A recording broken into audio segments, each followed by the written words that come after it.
Hello बच्चों, the मंसा coaching classes YouTube channel पर हम आपका स्वागत करते हैं। आज रेशियो की छठी क्लास पढ़ रहे हैं, समानुपात के बारे में। अब देखो, आप लोग ये बोलते होंगे सर आप शॉर्ट वीडियो क्यों बना रहे हैं? क्योंकि अभी शॉर्ट वीडियो इसलिए बना रहे हैं, मैथ में क्वेश्चन लिखने की दिक्कत रहती है, इसलिए टॉपिक समझाते हैं और क्वेश्चन क्लास में कराए जाते हैं। कोचिंग है अपनी मुरैना में, दादती कंपटीशन क्लासेस, अगर ज्वाइन करना है तो वहां देखो, पूरे क्वेश्चन कराए जाते हैं बेसिक वाइज। अभी तो यहाँ कंसेप्ट सिखाते हैं बस ओनली वीडियो में। देखो, आज समानुपात के बारे में पढ़ेंगे।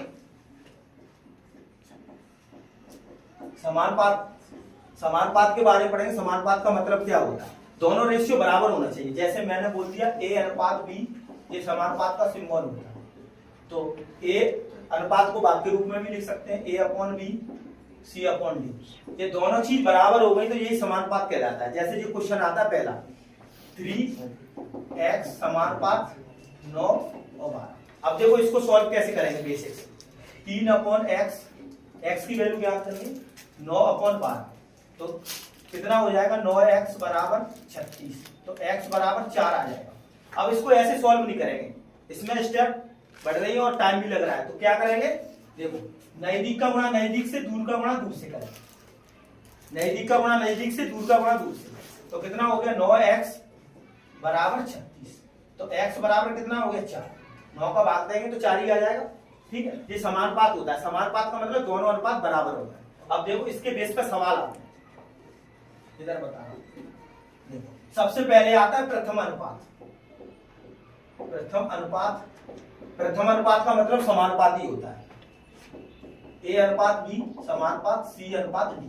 जैसे ए अपॉन बी और सी अपॉन डी, ये प्रथम अनुपात और समानुपात एक ही चीज होती है। पर क्वेश्चन आता है मध्य अनुपात, तृतीय अनुपात, चतुर्थ अनुपात, ये इंपोर्टेंट है। तो मध्य अनुपात का मतलब होता है कोई भी दो संख्या देगा, दो संख्या जैसे ए और बी दे, तो ए बी का मध्य अनुपात निकालेंगे। पहले फॉर्मूला बता रहे हैं, ड्राइव करेंगे। तो देखो, मध्य अनुपात का मतलब बीच की संख्या रिपीटेशन होगा, बीच की संख्या x मान लेंगे, मध्य का मतलब बीच ही होता है। तो a x समानुपात x अनुपात b। अब देखो इससे फॉर्मूला बन जाएगा, तो x नजदीक का गुणा नजदीक से, दूर का गुणा दूर से, तो x स्क्वायर बराबर ab, तो x बराबर रूट ab।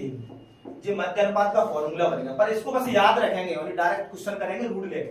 अब जैसे 9 और 4 का मध्य अनुपात ही पूछेंगे, तो क्या करेंगे? डायरेक्ट रूट ले लेंगे, रूट ab, तो 9 गुणा 4 यानी 36, तो कितना हो गया 6। तो 9 और 4 का मध्य अनुपात कितना आ गया 6। ऐसे जल्दी में निकाल सकते हैं। अब तृतीय अनुपात में भी दो संख्या देता है, थर्ड प्रोपोर्शनल बोलते हैं इसको, तृतीय अनुपात। अब जैसे तृतीय अनुपात में संख्या दे दी तो ए और बी, तो इसका मतलब क्या होगा? तीसरी संख्या रिपीटेशन होगी, तो तीसरी संख्या x मानेंगे तो क्या करेंगे?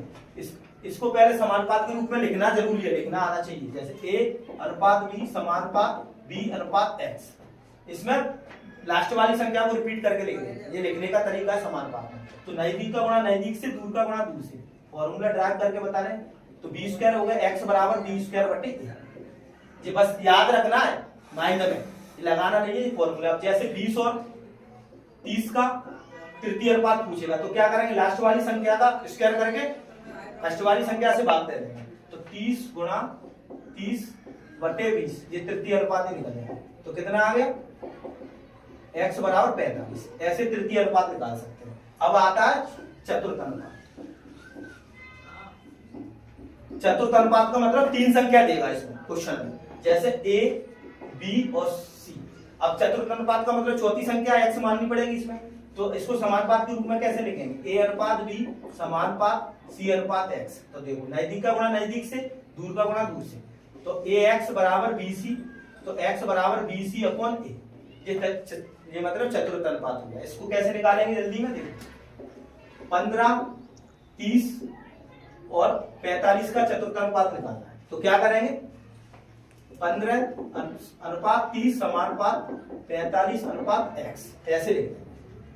तो नजदीक का गुणा नजदीक से, दूर का गुणा दूर से, तो 15x बराबर 30 गुणा 45, तो x बराबर 30 गुणा 45 बटे 15, 15 दूनी 30, तो x बराबर 90। ऐसे चतुर्थ अनुपात निकाल सकते हैं। और ये सवाल ये 100% पेपर में आता है, ये कौन सा भी एग्जाम उठा लो, चाहे एसएससी उठा लो, चाहे रेलवे, हर साल पूछा जाता है। पर इनके बेस पे एक सवाल आता है बहुत महत्वपूर्ण, समानुपात के बेस पे कौन सी संख्या घटाई जाए, कौन सी संख्या जोड़ी जाए, संख्या समानुपात में हो जाए। देखो एक सवाल आता है, बहुत ज्यादा रिपीटेशन है सवाल। जैसे सवाल बता रहे हैं, ये तो याद होना ही चाहिए।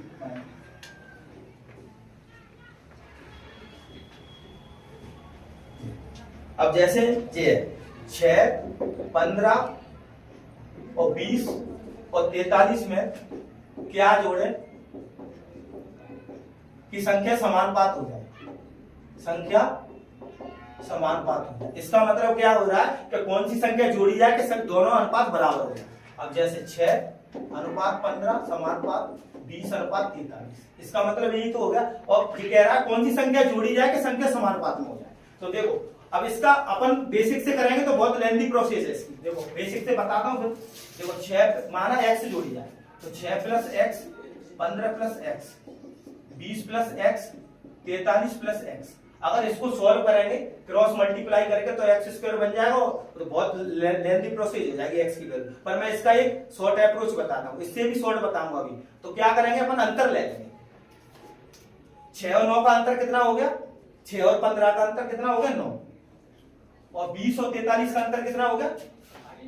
20 और 43 का अंतर 23 हो गया। तो क्या करेंगे, देखो 20 का गुणा इस साइड कर देंगे, 23 का गुणा इस साइड कर देंगे, नीचे से कोई मतलब नहीं, अंतर ले लिया। तो देखो 23 का गुणा 6 में करेंगे तो 23 कितने होते हैं? 138 प्लस 23x।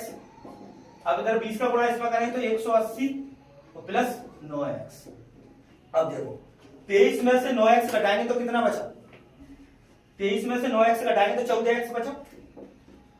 बोलो 23 में से 9 गए तो 14 बचो। इधर कितने बचे? 180 में से 138 घटाएंगे तो कितना बचा? 42 ही तो बचेगा। देखो 0 में से 8 गए तो 2 और कितने बचे? 7 में से 4 गए तो x बराबर कितना आ गया? 3। अगर इसमें अब आप लोगों ने 3 जोड़ दिया तो ये संख्या समानुपात में हो जाएगी। अब देखो इसका एक शॉर्ट मेथड बताओ। अब इसको कैसे करने थे? तो x भी गायब कर सकते हैं इसमें। देखो 6, 15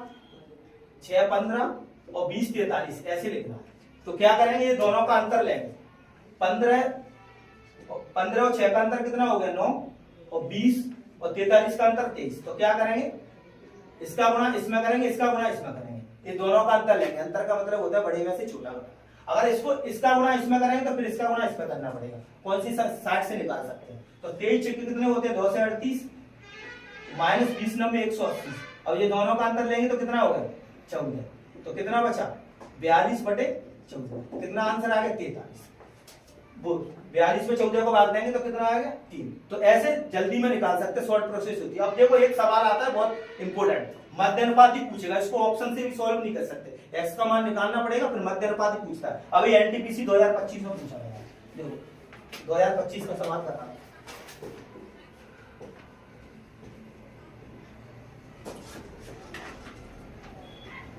परमानेंट सीआई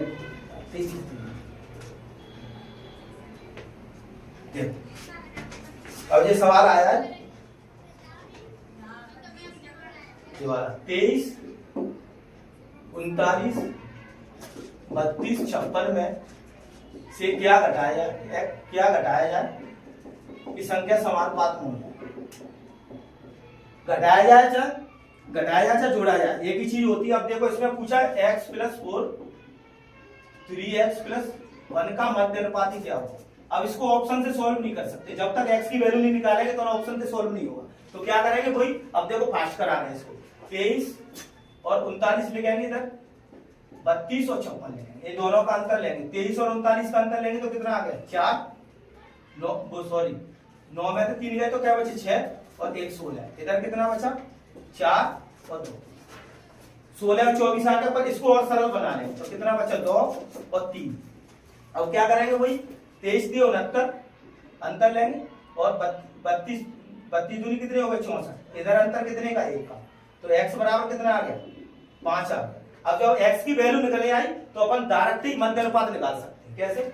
मध्य अनुपात क्या होता है? Root AB। तो x + 4 3x + 1। जब x की वैल्यू निकालने में बहुत टाइम लग जाता है बच्चों को, इसलिए ये शॉर्ट मेथड है। तो क्या करेंगे, x की जगह लिखेंगे 5 + 4 और 5 गुणा 3 + 1। तो कितना हो गया? 9 और गुणा 16। 9 का वर्गमूल कितना होता है? 3 गुणा 4 12। इस तरह से 12 आंसर आ गया। बहुत जल्दी में निकाल सकते हैं। और ये शॉर्ट मेथड है मध्य अनुपात निकालने का। अब ऑप्शन से सॉल्व नहीं होगा। अगर आपको वीडियो अच्छा लगता है तो लाइक एंड शेयर करो। Thank you.